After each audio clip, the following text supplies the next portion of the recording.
There once lived a farmer who had become jaded and cynical.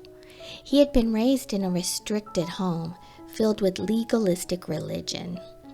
He swore when he was able to break free of that, he would never return to church or any religious ways, especially Christmas, with its commercialism, its mercenary agenda, and its hypocrisy. Therefore, he made a decision to turn away from Jesus Christ and the Christmas story. Finally, he reached an age where he was able to buy a piece of land. He moved his family out of town and into a farmhouse deep in the woods. He cultivated a lifestyle that was very pleasing to him, but in reality it was selfish, and it revolved around a tight radius of his own interest, which happened to turn more and more towards nature rather than to God. He was through with organized religion, and he wanted nothing more to do with it. Much later, one raw and winter night, when he was alone in his kitchen reading, he heard a sort of irregular thumping against the storm door that led to his back porch. The sound kept on thumping. He got up, crossed the kitchen, and turned on the porch light. Much to his surprise, the little sparrows, who had long made their nest in a nearby tree, were flying against the glass, almost as if knocking to come inside. The limb on which their nest had been built had fallen against the weight of the ice and the force of the cold night wind. His heart immediately went out to the poor pitiful birds. He pulled on his snow boots and donned his thick winter coat and pushed the storm door open.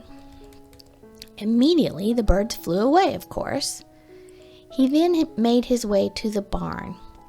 He slid the huge barn door open, and he wondered to himself how he could get these poor birds, who had now flown away, to fly into the barn, where they could be warm and safe. He gathered some hay and built a massive nest inside the barn, thinking that maybe they would see it as a place of safety. Of course, they never came near. Next, he brought crackers, and in a Hansel and Gretel fashion, he sprinkled a trail of cracker crumbs into the warm barn, hoping the birds would follow the trail to safety. They did not come. He circled around the big tree, covered in ice, where the birds were perched high up, crowded together, trying to stay warm. He even tried to shoo them into the barn. He even lit 2 or 3 candles and put them inside the barn, hoping that the warmth of the candles would draw the birds into the barn. He realized, though, that the birds thought of him as an alien creature, someone that must be feared. They thought of him as someone who did not know them, did not know their language or their ways. They simply could not understand that he was only trying to save them and protect them. And even though they shared this same planet Earth, because they were so much smaller and insignificant compared to a human man, they could not even fathom that he was trying to help them. He thought, if there was just some way that I could become a bird for a few moments, I could then speak their language and communicate to them and tell them how much I care for them. I could show them the way to safety and warmth inside the barn that would save them.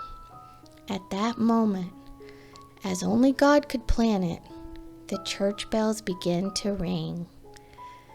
The farmer was suddenly struck with an awareness that it was Christmas morning and the bells were ringing at a nearby church.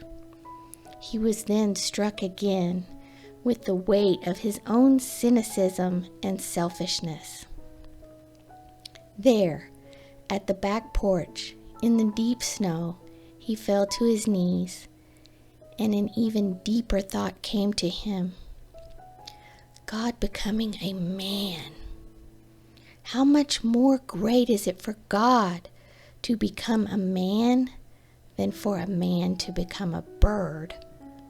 All of the sudden, he realized that a Savior had been born many years ago in a manger. While on his knees, he repented and was immediately brought back into a relationship with God.